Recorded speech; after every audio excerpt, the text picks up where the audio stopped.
You passed your luck check. It's The No Class Podcast. with your host, Eddie. And Matt. Welcome, Matt. Welcome. Welcome Eddie. back to the podcast.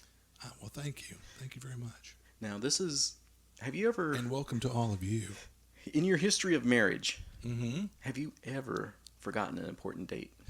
What, me? Never. So, do you know what important date it is now for the No Class RPG podcast? No, I don't. It's episode 30. You're pulling my leg. Or it may stay 29 again. Every other episode will just be 29. Yeah, exactly. 29 for at least about 5 episodes. Let's get right to everybody's favorite part. This one will be short and sweet Short and sweet. because it's about the long con. Plug that long con. Yeah. We have that same wonderful rate that we had last year. Absolutely. We don't have a link for it just yet. But if you call them, if you're a diehard and you want to call them right now and tell them you need that reservation locked in, you can do it. Yeah, we have a rate for Long Con, and they're tickled to have people coming and staying. And so just remind them that Long Con has a rate, which is $99. 99 ways to pay. Yep, 99. Yeah, 99 Luff balloons. But anyway, yeah, so just if they try to tell you something else, go, that's not the rate. Anyway, but we're going to try to have that. They're working on the link for us, but right now their sales department's in flux, so be patient. But we'll have that ASAP. And unless somebody shuts us down, we're going to do it. So Yeah, they're excited about us doing it, and we're on the hook. So like I said, unless the governor says no, we're going to do it. We're going to, again, we're going to use all the safety constraints and, use the usual, if not even higher standards of hygiene and blah, blah, blah. We're going to keep everybody safe and have a good time at the same time. Bam. all right. Yeah. His word is law. That's right. Let's talk about our little pop culture news and so forth. You got any books? No, not this week. Wow. Yeah. I'm kind of surprised. Well, I've been watching a lot more TV and movies. Don't you change the subject. I'm not. Now, we learned on a previous podcast that Matt worked in a game store in a previous life, and there was a comic book guy that referred him all this, like, you should read this, you should read that. Mm-hmm. Did you get DC's Sandman referred to you? That's one of the, I don't know, like top 10, top 5 even. And funny you mentioned, because I think Sandman was hot poop around the time that I worked in the comic store, and I'm sure Mike Champion probably mentioned it, but nah. So I read it. Because isn't that Neil Gaiman? Yep. And I mean, Neil Gaiman, Yep. So now I have read the original 75 issue run since the last podcast, In Your Face with Can of Mace. Wow. Yep. And your opinion? Tearing it up. Really, really good. It deserves all the praise that it gets. So if you have put off reading The Sandman, check it out. Don't want to give you any spoilers. I will say it's not action-packed. Right. It's not one of those... It's more story-driven. It's not the Hulk throwing down, smashing the city. It's a lot more story-driven. It's a lot more intellectual. It's the thinking man's comic book. Oh, my. Mm-hmm. If you know some mythology, that'll help. You might I want to love brush up mythology. on your Shakespeare. Read a couple of plays. There you go. Yeah. Hamnet's in it. Oh, wow. Not Hamlet, but Hamnet. Hamnet. In the story, Shakespeare ends up using his son Hamnet as kind of a motivator for that. So there's a lot of good twists and turns in there. It's a lot of deep thinking. Definitely check it out. In the lines of all the action you can stand, Immortal Hulk still going on. I think they're at issue 37 now. They've announced they're going to stop at number 50, which is good and bad. You don't want to linger forever, and in a way, how can you? But the Hulk has just recently blown up a city by being turned into a gamma bomb by the Leader. Wow. Remember him? Oh, yeah, yeah. Classic villain. Right, absolutely. So, Like the Leader, the Abomination. Yeah. yeah. So, yep. That was the latest and greatest. That's not that much of a spoiler, so suck it up, buttercups. The Incredible She-Hulk is going to get the immortal treatment for at least a one-shot. Whoa. So I'm a little interested in what they're going to do with that. Interesting. I've always been fond of the She-Hulk. I can imagine you are. That's probably it for my journey into comics. So you said something about TV's a movie? Absolutely. So since last time we convened, I've watched the old 70s Flash Gordon movie. Ah. Yeah, and it was good. It wasn't just nostalgia. I had a lot of fun with it. Max von Sydow. I mean, what more should I? He's great. I heard he's merciless. Absolutely. But anyway, I enjoyed it. It was a fun little trip down memory lane. And then kind of getting in the groove for post-APOC and dystopian or whatever, I watched, I drug out my old Samurai Jack. And I've been just devouring the seasons of Samurai Jack. Because honestly, if you want to run like a dystopian, post-apocalyptic kind of whatever game, the Dark Future of Aku Bless you.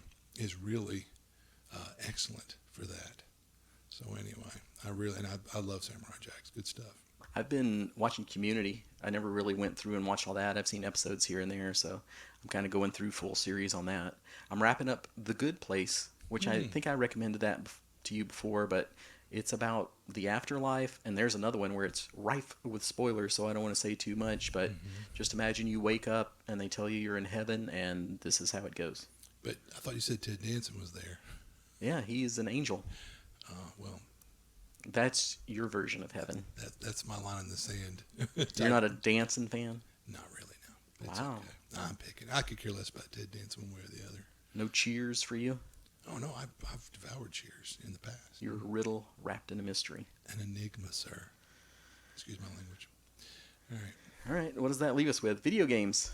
I know what video game you've been playing. And I won't even mention it. Oh, come on, mention it. But you got to admit, I mean, the other night we had belly laughs. We had belly freaking laughs, man. When's the last time you had that much fun? I mean, other than, with your clothes on. Yeah.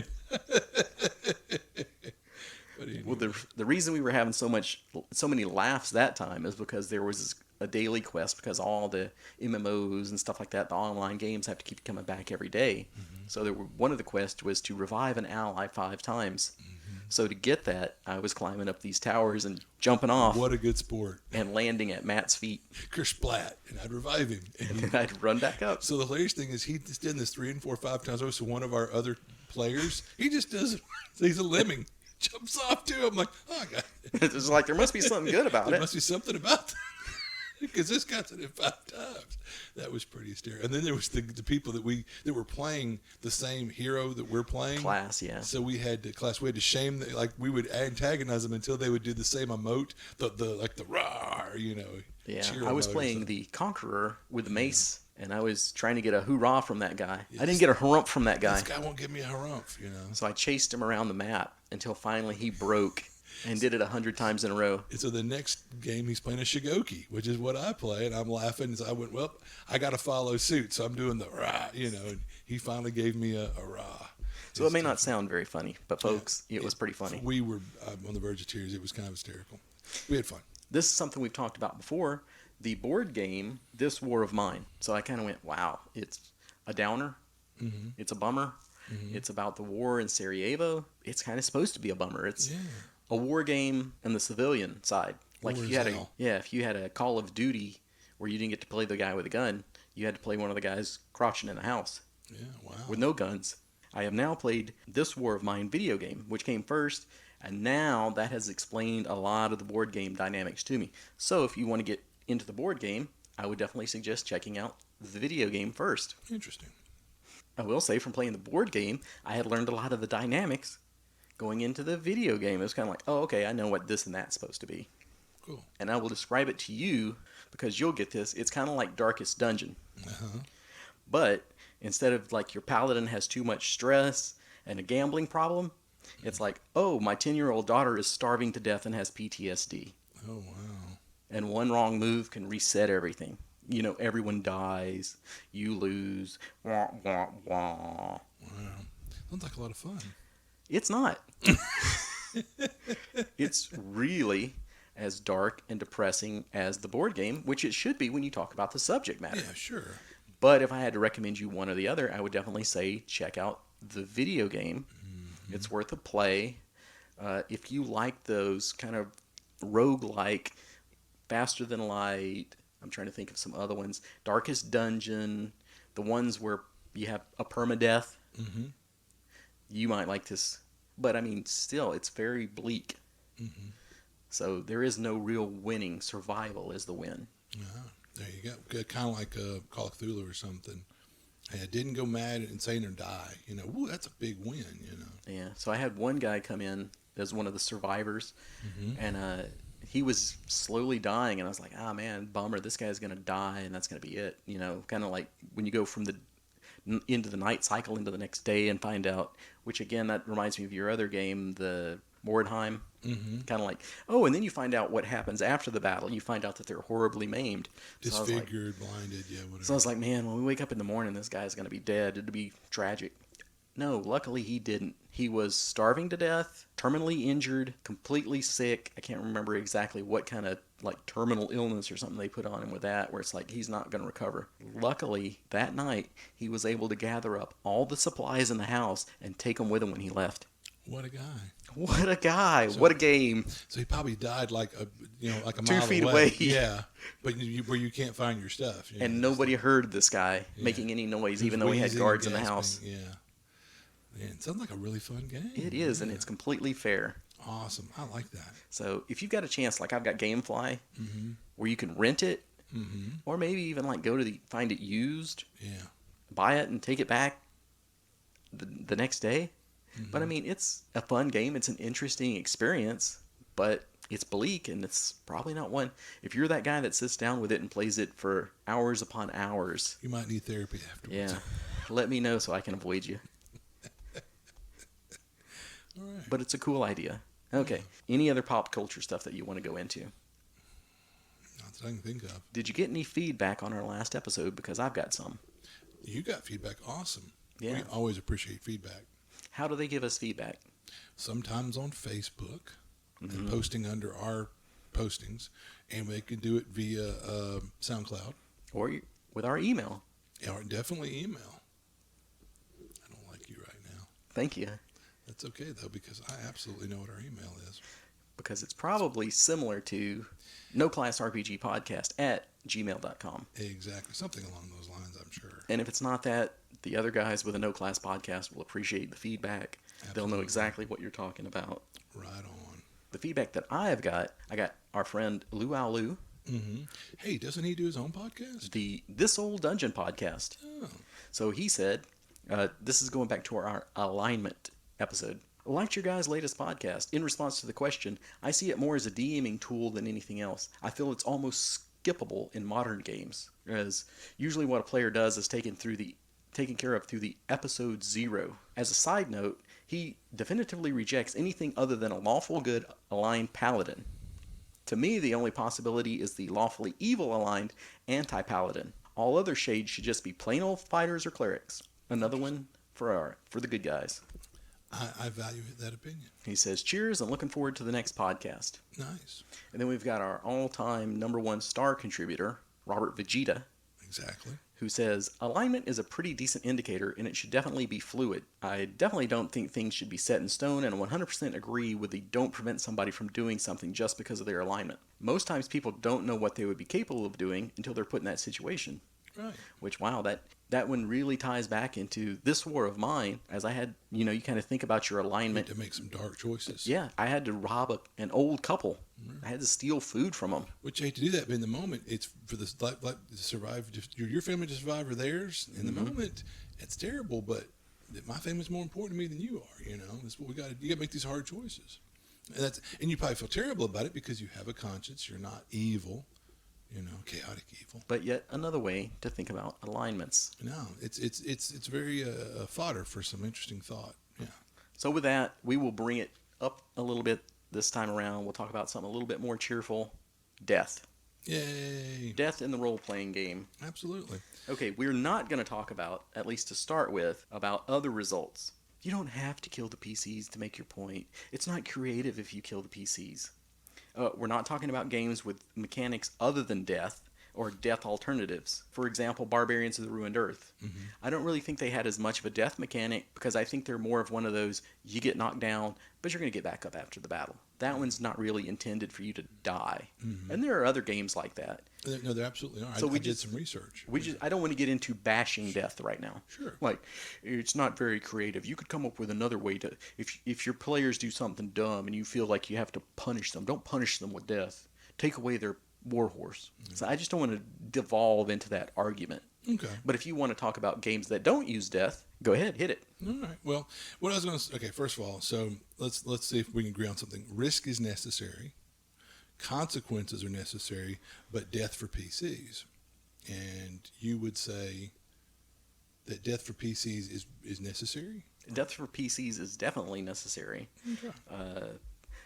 I would say that there has to be some risk. So if that's where you want to, segue into this, yes, Okay. you must. To me, unless it's a game designed to not have death, like for example, Toon, if you played that one back in the day. Oh yeah, but we're old schoolers, and I think that kind of to give it, But I don't want to qualify that. I don't want to devolve that into the argument of Sure. you shouldn't kill your players, Yeah. or you should be more creative than to kill them. Yeah. But let's take that out of the equation for the moment Okay. and say in probably a game of D&D, DCC, Pathfinder, etc., and so forth, your typical fantasy Or RPGs. or even science fiction a lot of times.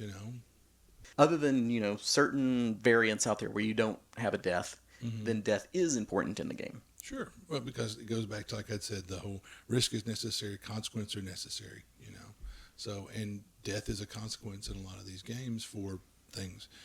So let's say archetypically the three kind of deaths for characters in a game. And what do I mean? Oh, I read that too. There you go. The dumb luck death. Okay. And those are the deaths that everyone agrees, for the most part, that are the result of bad luck, bad rolls, or a series of unfortunate events that really aren't any one person's fault. Most combat deaths are ostensibly fair. They're these just dumb luck deaths. Death by GM fiat, which I'd been thinking about before I even read this article. It's a death that the players blame on the GM. It includes the sort of rocks fall, everyone dies deaths that are just spiteful murders, or the death trap that kills someone instantly with only one saving throw, or worse, no saving throw, which there was a lot of old school D&D that you picked up the gem. But a class 3 death. Exactly. Assisted suicides. These are the deaths that the players know they brought about on themselves. The players can pinpoint the stupid decisions that led directly to that death. In short, or whatever, the players blame themselves or should. So the differences in these, perception. Yeah. Yeah. And then the next part I won't read because that basically would go in the face of what you just said earlier. So anyway, that's from the Angry GM. Yeah. Just to give credit where credit is due. Absolutely. And I agree with some of what he said, and I don't agree with some of the other. But, that's, On the most part, I don't agree with him. I figured it in out. life. Yeah. It was worth reading because there's not a whole lot that's been said about it. Yeah. So it was interesting. And I culled, notes for your benefit from the internet. And I modify or expound upon or whatever. We do. But yeah. So, I guess just I can't help myself. I think his point at the end of that was, but ultimately you're the GM. You hold the whole world in your hand, the PC's life in your hand. So the death is on you. That was his thing at the end of that, But anyway, that was his point of view. So just to give a counterpoint, maybe. Okay. Have you played a game where you could not die? Not a game that doesn't have death, for like Paranoia, where it's like, well, there's death, but it doesn't really matter. But Yeah. have you ever played a game where you're like, this GM is not going to kill me? No, but you have. Oh yeah, for sure. And it was boring. Yeah, super boring. Incredibly boring. So that's the thing. Do you need death to add that excitement, or to be that final consequence where there's something on the line? Yeah, I mean that's the thing is where whenever if there's no consequences for it, it just Exactly. it takes away from things. You're looking at, like I said, there's all these back and forth pros and cons, caveats, whatever. But in the games where people can't die, I guess when you look at cons, most players don't have a problem might have a problem with the deathless approach. But I know me, I wouldn't accept it. And I like to think you probably wouldn't accept it. Or am I wrong? If here? you had a world with no death, Well, yeah, the characters can't die. one of the things I want to get into Yeah. is for us to talk about some situations, and we will get there. Sure. But yeah, if there was no death, yeah, I'm not interested. Yeah. Unless it is a game where it's specifically, like you're in the high school simulator. You're going to fail this test. That's the equivalent of death in this. Oh, okay, yeah, that yeah. makes sense. That's your creative way of doing it. Yeah. But there's got to be something there. There's got to be that ultimate final fail. Yeah, let's say you've got a GM who goes like, hey, think of your favorite novels. Like Conan goes through some really tough situations. There's times when he falls off the cliff and you think he might have died, but of course somehow he survived. So they said, I want to run a game like that where basically, when you fall down and you should probably be dead, no one said you're captured, but it sets you up for this great opportunity for a daring escape or whatever.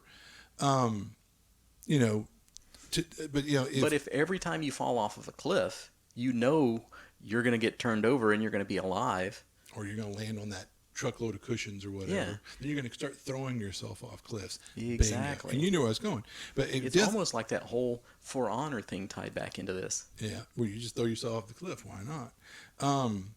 But that's when you're going to start seeing players, if they know their character can't die, they're not going to exercise caution or common sense. That's when they're going to I ride the nuclear bomb into battle, because don't worry, the narrative rule will protect me, from death. But even with reasonable players, this method is a disaster for many, for a lot of different games. Like in a horror game, part of the thing that makes it interesting in a horror game is fear, right? And part of fear is taking players' control away, taking away a certain amount of their player agency, even action-packed games would suffer as well, because physical danger is no longer enough to make players care about a fight. For instance, let's say you're playing a game where your character won't die. If I say a dragon swoops in, and a D&D game, Pathfinder, there's going to be a pucker factor there. But if I say the dragon flies in, you're going to go, and you're going to give a great big yawn, because big deal. You're going to survive through this narrative rule or whatever. Okay, so then my question back to you is, can there be any heroism if there is no death? How can the players be heroic if they know there's no consequence? They're not really risking anything. It's like the fireman running into the burning building and he knows he's fireproof. Is he still a hero? Yeah, exactly. So if you don't have death in your games, how are you allowing the players to risk something? How are you letting them put their life on the line? Yeah, and that's the thing is, and I was going to mention this in another point, was basically it's like whenever you've had a player ever make that narrow escape from death, man, if you like the character, I mean, that gives you this surge of oh hell yeah, because you knew death is a consequence in this game, and so that ramps up the excitement if you're engaged with your character. But on the other side of that, and let's play devil's advocate to the other side, is if that beloved character that you're so engaged with does die, and it's a game where, well, sorry, but there's no resurrection or whatever, then yeah, players are gonna, let's face it, we play role-playing games for fun. And you might go, my character dying isn't fun. And there's some people that'll get up and leave the table. Or if it happens enough times, they might. And sometimes it can be disruptive to a campaign, when a character dies. There might be some story elements, some subplots, some threads that were being followed that were tied into that character. Well, oops. Yeah, they're gone. Yeah, so, I mean, there's pros and cons, absolutely. Well, that kind of works with, I always like to bring up the types of gamer. The 4 Bartell types, not Bartlett, Bartell. So you've probably heard this a million times, and I think it came off of, part of it came out of Magic the Gathering. They were trying to kind of like market research too. Yeah. They were using some of that stuff. But anyway, for his 4 different types, you have the killers, the achievers, the explorers, and the socializers. Mm-hmm. So in those, classically, I would say I am an achiever in the fact that about the most important thing to me when I play a game is to survive. Mm-hmm. I don't care about who's got the most treasure. I'll take that magical sword if you give it to me. Mm-hmm. But the biggest thing that I get out of it, the thing that I like the most, is being able to go through that deadly dungeon and say, I freaking beat it. Okay, another topic that I wanted to cover is death is a teaching tool. Oh, absolutely. If your party never surrenders, if your party never backs down from a fight, death's not a bad way to let them know you need a little strategy in your life. Mm-hmm. There are ways to deal with things without having to fight your way through. It doesn't always have to be a fight to the death. You're bringing this on yourself. Yeah. Again, I can remember as a youngster running a D&D campaign where these guys had done well and were getting levels, and they were getting a little cocky, and then on a goof, because this is old school D&D to me, you might throw an encounter at them that's completely not even level appropriate, but the idea is you don't make it where like they have an option not to fight it. Kind of like a recent game session where we didn't have to go on this quest. There's no impetus, there's no drive. We chose to go on it, hello. But anyway. The next thing I wanted to talk about was, do PCs even notice the deaths anymore? Which might be something more of just what I see in our group and my current experience. Death is fairly rare for us, mm-hmm. But do people shed a tear anymore? Like back in the day, in your younger years, in your younger games, you'd be like, oh no, old Scully died, or something like that. You'd be like, I can't believe that character died. Now you're like, meh, okay. Well, that's because, like, you look for instance, 5th edition Adventures League, which we use as a tool and promoted D&D in our local club and had fun with. But let's face it, like, there was a thing like, at any point before level 4, if you die, like, your clan or tribe will Free pony up for resurrection. 1 free res. So you know how, like, you're like, well, I got that 1 res in my back pocket, so meh, whatever. And then after that, if the table likes you well enough for the character, they'll pony up and they can get you a res. It just costs coins, no big deal. So as I was saying, I don't think people care about it as much, at least in our little group. You're just going to roll with it and roll up another character. Death, where is thy sting? Yeah. It's not that bad. Yeah. That's a bad thing to me. Oh, no, I agree. That it just rolls off like water off of a duck's back. The death has no impact. The characters in the game don't really react to it. It's not like, oh, remember old Joe? He used to run with us and now he's gone. No, he's completely forgotten the moment he dies. The characters don't care. The players don't seem to care. Even the player of the character a lot of times doesn't seem like they're that attached. There's not that much role playing to the role playing. Yeah. Well, and that's a whole nother podcast. We could talk about how much anymore do you have some genuine, role playing and subplotting and tying the adventure and story into people's characters and their backgrounds on stuff to where it breathes life into them and they seem more alive, the verisimilitude or whatever. So yeah, I mean, people are just like, it's just this little 2-dimensional cutout, whatever, it died. Some games in the past where hell beloved NPCs died and people were like, no. Yeah, and that's a recent one that I'll bring up. Fairly recent one that I'll bring up to you is we had one of the NPCs died and you're like, oh, I'm sure you guys are broken up that so-and-so died. And it's like, who? Yeah. I don't remember that guy. Right. He was in every adventure, the first 6 adventures. Yeah. So right there you can appreciate how much everybody's getting into their role and how much death is actually affecting your world. Yeah. So, which is really kind of sad. So, to me. Let's talk about, I know we've hashed this one a couple of times, so we'll probably make it brief, but what about insta-deaths like we talked about, the old school D&D? And to me, I don't want to alienate anybody or piss anybody off. I have the utmost respect for Gary Gygax, but it's, I think, kind of a Gygaxian thing to where, like, you did this thing and you died. And it's like, I don't get a saving throw? Nope, you made a dumb decision. Did I? Sometimes. My take on insta-deaths is if they're deserved. If it's really, really obvious, if there's a massive snake with some sort of venom dripping off of its teeth, and the player says, I'm going to reach out and grab it. Oh, well, okay, yeah. if it freaking bites you and you die, that was enough of a warning. You did do something stupid. But I don't get a saving throw against the poison? Because for that, what is the difference if your character came to the table and said, hey, my character is going to jump off this cliff and start flapping their wings? Yeah. Do they get a save for that? Or are you going to be like, well, make a save? No, you freaking died. The end. Good day, sir. You lose. Yeah. So I do think insta-death has its place. There, and where it's like, when it's the tricky one, where it's like, oh, you pulled the lever on the left? Well, we had to pull a lever to get out of here. Well, you pulled the one on the left, so that's the death lever. Okay, that I don't like. Sure. But I do think insta-death has a place, even in our modern Candyland adventures. Candyland? Where would you get such a term, sir? Now we'll go into some scenarios. That's what I wanted to save till the end, is talking about that. Oops. Through the magic of editing, they'll all be here. This will be a much shorter podcast. But let me go with this. Like we said right before the podcast, this popped into my head. When was the last time you killed a PC? Not when was the last time you killed a player, because I know about that. I helped you move the body. Yeah. But when was the last time you killed their character? I mean, and I know I've done it. I don't remember it. I've killed plenty of characters. And how lethal would you have said your game is before you sat down? You'd have said, I run a very lethal game, wouldn't you? No, or not at least, no, I don't. Not that you're one of those people, which we can talk about that, where it's the GM that's proud of their deaths. Oh, no. It's like, oh, tee-hee-hee, I put another notch on my GM screen for another player I've killed. I played at a con where a guy had skulls on his screen. I'm like, what are those? For every TPK I've had. And I'm like, all right, check, please. I'm leaving this table. You're a DH. Yeah, screw that noise. As a GM, you can kill a player. You can play their character anytime you want. You can kill a player once in a while. You only get so many of those, though. But you can kill a character anytime you want. Yeah.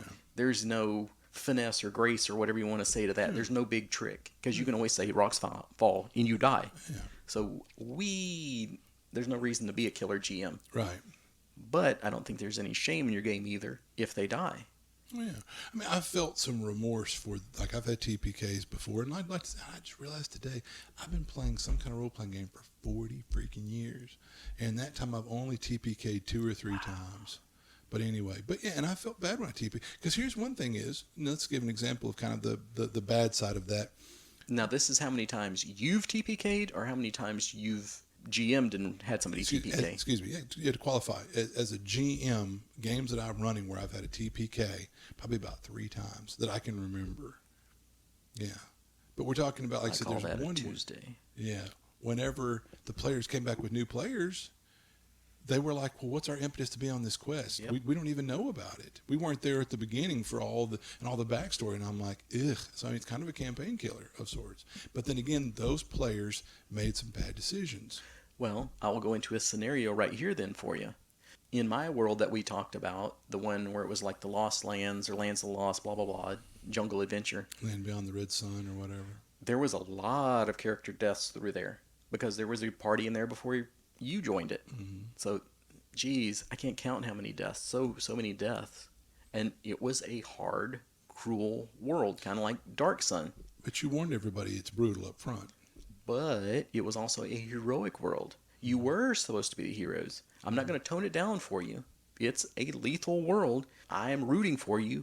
I want you to get to the end. And I have a lot of things tied into your character, too, where you're like, I'm invested in this character. Mm-hmm. Yeah, me too. You don't know all the little plot lines and things that are supposed to happen to your character that I was going to put in here.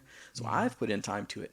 I don't want to kill your character, but I will kill your character, or I will allow you to make that dumb decision that kills your character without giving it plot armor. Mm-hmm. Because that's the way it goes. Yeah. There has to be some risk in this for you to be heroic. Yeah.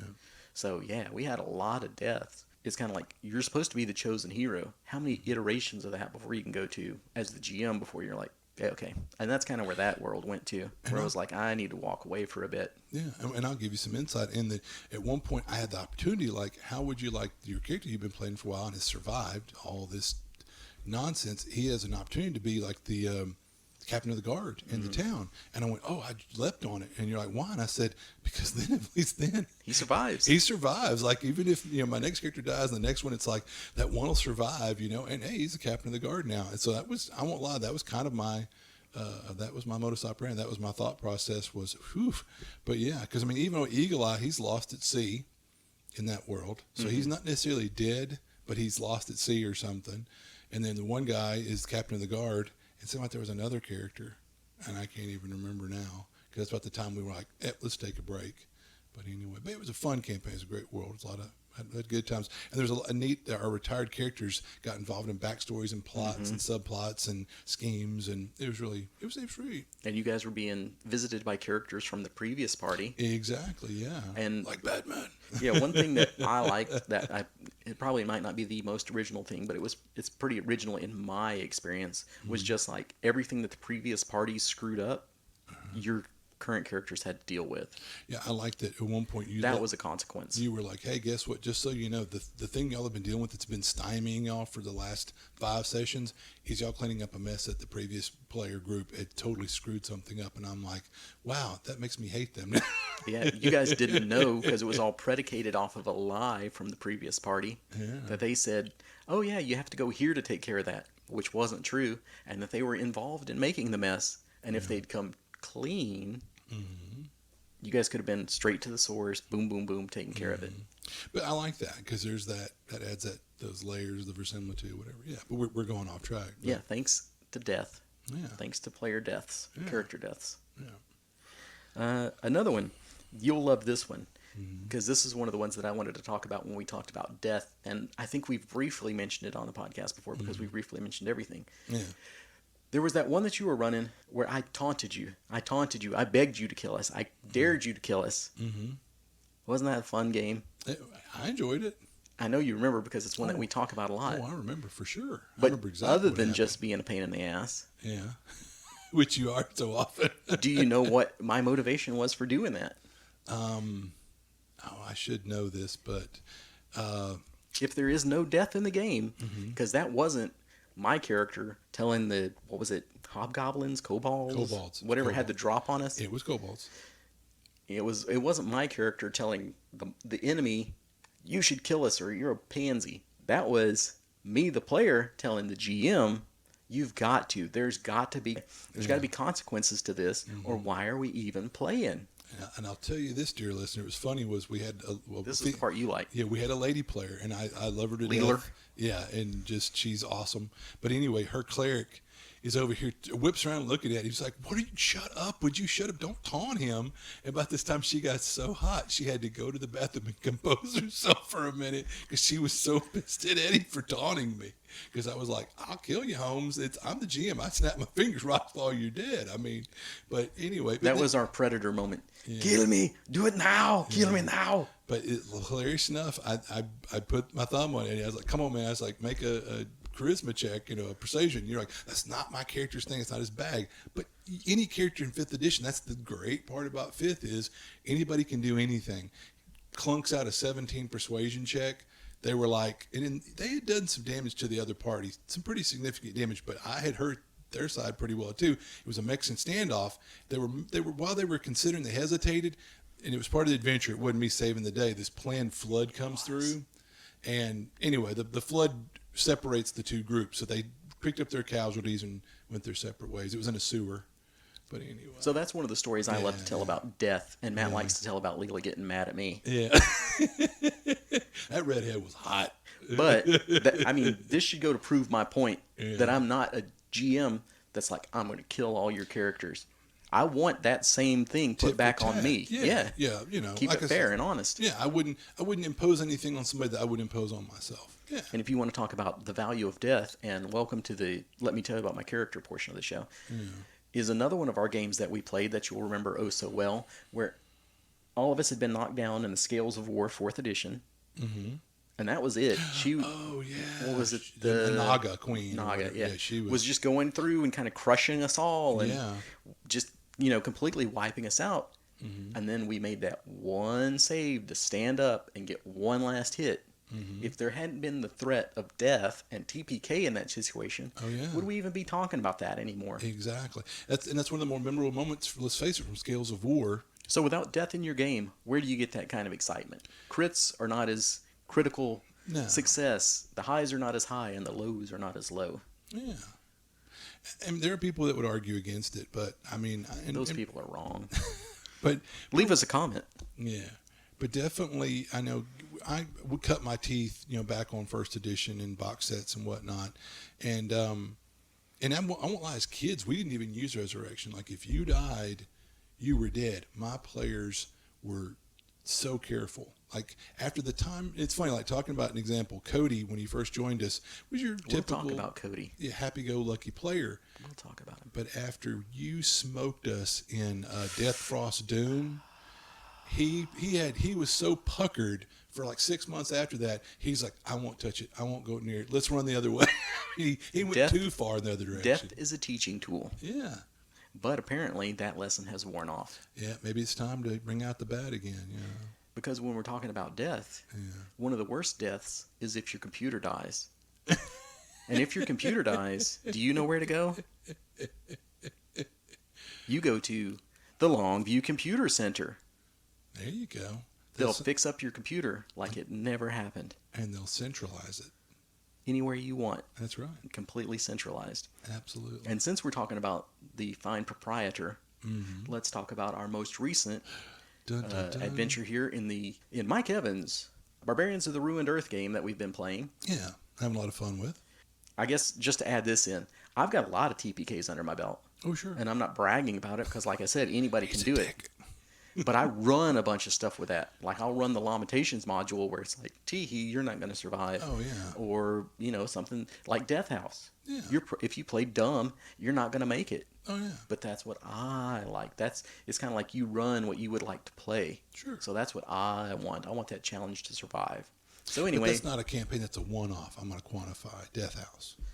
It could easily be because Because it could I've segue run into a Ravenloft campaign. campaigns. Sure, yeah. But again, if you're playing Ravenloft, you kind of have to know it's going to be dark, harsh, you know, So there you go. I gloom mean, and doom. I'm just saying, for me Yeah. to say I have a decent kill count is because of the stuff that I run. Yeah. Not that I'm well, I kind of am gleefully, but Well, like I mean, I can whet my appetite for player kills. I can run a funnel in DCC, and that I get my jollies. But then outside of a funnel, I'm not like I can't wait to kill someone's character. Like you said, I'm rooting for the characters. Exactly. I really am. Yeah. okay. So our most recent session, Yes. way back when, our patient Cody was a normal average gamer, and then we applied the stick treatment, and he decided I'm not touching anything anymore. Yeah. But now he's way back over on the other side where he's touching everything. He's got to touch it, taste it, pick it up, hold it, roll As over we like in to it. say, the monkey trap. Yeah. He's the ultimate monkey right now. Absolutely. He's the Monkey King. Yeah, he is. You know, but the thing is, I won't lie. For the other players, it can be annoying. But for me, the game master, Teehee, you want someone to touch the lever to be the monkey. So it's Which fun I'll for agree. me. Being a player in that game, it's annoying. But if I was GMing it, You'd eat it up oh, with a yeah. spoon. If yeah. nobody ever touches your monkey traps, it's Yeah. really sad. Like when you play with old hands like us, there's things that as they start to describe it, me and Eddie will be playing a con or something. We'll both look at each other, and it's just the unspoken, like, yep, Nope. monkey trap. Yep, not going near it. We're not touching that. And you can see the old seasoned hands they'll be like, nope, we give that glowing jewel a wide berth. But there's that one guy who'll be like, I'm gonna touch it. And that's when the GM has to dab that little bit of saliva from the corner of their mouth, like, oh yeah, touch it, and then boom. So tell us, Barbarians of the Ruined Earth. Mm-hmm. Take us back. The hilarious thing is at one point, one player says, we're going to get the thing, and when we do, the first thing I'm going to do is slap it on my head. Without any research, without analyzing it, Without taking a good look at it. yeah, with anything, and he lets everybody know, you better believe I'm going to grab this thing and slap it on my head the Which second. goes back to my point. Yeah. Like, okay, if there's a big black snake there and it's got the venom dripping out of its fangs, Mm-hmm. I'm going to grab it. Yeah. So there's this magical item, Mm-hmm. and no matter what, I'm not going to look at it. I'm not going to research it. I'm not going to do this or that. And I'm cast just to take throwing the it on my evil head. curses. Yeah. So anyway, Continue. so needless to say, at one point they devise a plan after getting driven off by the killbots that were defending the helmet. Dart in, get the helmet, and run out with it. So anyway, the one player, as he promised, slaps the helmet on, and pretty much, other than some extremely lucky dice rolls, that helmet should have killed him when he put it on. But he had some exceptionally lucky dice rolls, and still, it nearly killed him when it put these electrode pin things inserted into his brain, and it locked the helmet on and to connect with his brain or whatever is the premise there. So there was some party friction definitely over the helmet and whatnot. Absolutely. So anyway. Just another one that we've talked about a million times, that when I was playing Mythos, where it took like 2 days to make characters, Yeah. and I was like, there's no way I'm going to die. The GM was rolling up the character, so I was like, he's not going to roll me up another character. And it's another show for another time. Is kind of like ablative armor and getting into all that. Like, first I've got to hit you, and then I've got to get through your armor, and then this, and then that. And the value of that's a show for another time. Well, but especially for a game system where it takes 3 to 4 hours to make a character, sheesh. yeah, there was no way that I was going to die, and that made the game extremely boring. So with no death, there's no challenge, at least as that one was set up, where death was supposed to be a challenge. And tell on yourself, realizing that you couldn't die. Oh, I went buck wild. Yeah, you did just high flying. I did whatever. Crazy, yeah. Well, there was a party of orcs coming towards us, and I just said, hey, what's up? And kept walking. Then they attacked me as I was walking through it. I didn't defend myself. I didn't take defensive actions. I continued walking. They could not hit me. And then if they had hit me, they would not have been able to generate enough damage to get through my ablative armor. So it was like, so what? The only thing I had to worry about was the party. And even then, The party themselves. yeah. And then even after all that, doesn't the game have Joss points where, Yeah. it gets through your armor and did it? Well, I'll use a Joss point to negate. Kind of like luck in a way. Yeah. So But- it made for an anticlimactic game. Yeah. And going to the opposite side of that, if you can't die, who cares? And on the flip side of that, if you can die and keep coming back, this is where we get into the Gonzo DCC funnel convention game. And it's like, let's burn out all the luck points. Let me go lick the light socket. Yeah. I can do whatever I want because I am functionally immortal. Yeah. My character may die, but I'll be reincarnated as a new one immediately after that. Yeah. And that's where that gets just so dull and boring to me too, to just throw away character sheets like that. Yeah. Just burning through them. Yeah, and that's like you say, people just kind of heedlessly throw themselves at things or do Yeah, hide behind the pile of dead bards. Yeah. It's like, geez, do you have any idea how many corpses would be here right now? Yeah. And how big of a party we would have had to start with? That's where even I kind of got to where I would limit it on that. Yeah. Where it's like, okay, you're going to get a new character, but it's going to be like, hey, once you burn through 10 characters for the whole adventure, that's it. You're done. And I've seen some where you get the 4 up. Like you got your 4. When that 4th one's done, you know. And I even like the way they've written some of the DCC adventures where you can keep going into stack, then you get to that one point where, like, at this point, there's not that you're able to draw from. And in fact, when I did my tournament fun mod, Bloodbath at Allsville, you can keep going back into stack. People will wander up out of the sewer or wherever, out of the burning building to replace that fallen character. But when you get to the point where, you're going into the arena of doom or whatever, the dome of doom, that's it, baby. You know. No, there's no more. This is it. You're on your last character. So yeah, I mean, anyway. So, you got any more examples you would like to talk about? No, I mean, I think did we beat a dead horse? Absolutely. So the moral for today, dear listener, is put a little death in your game. Try it out. If you haven't got to kill one of your PCs lately, drop the hammer on them. Take them out. Take one out. You know that one guy that's always back there doing goofy stuff? Just hit him. Get it done. There you go. Put that insta death in there and call it a day. Well, maybe not, but do think about how death has value in your world, in your campaign, and how can you be heroic without death as a challenge to be overcome? Yeah, there has to be risks and consequences, and maybe for a lot of people, death needs to be a consequence.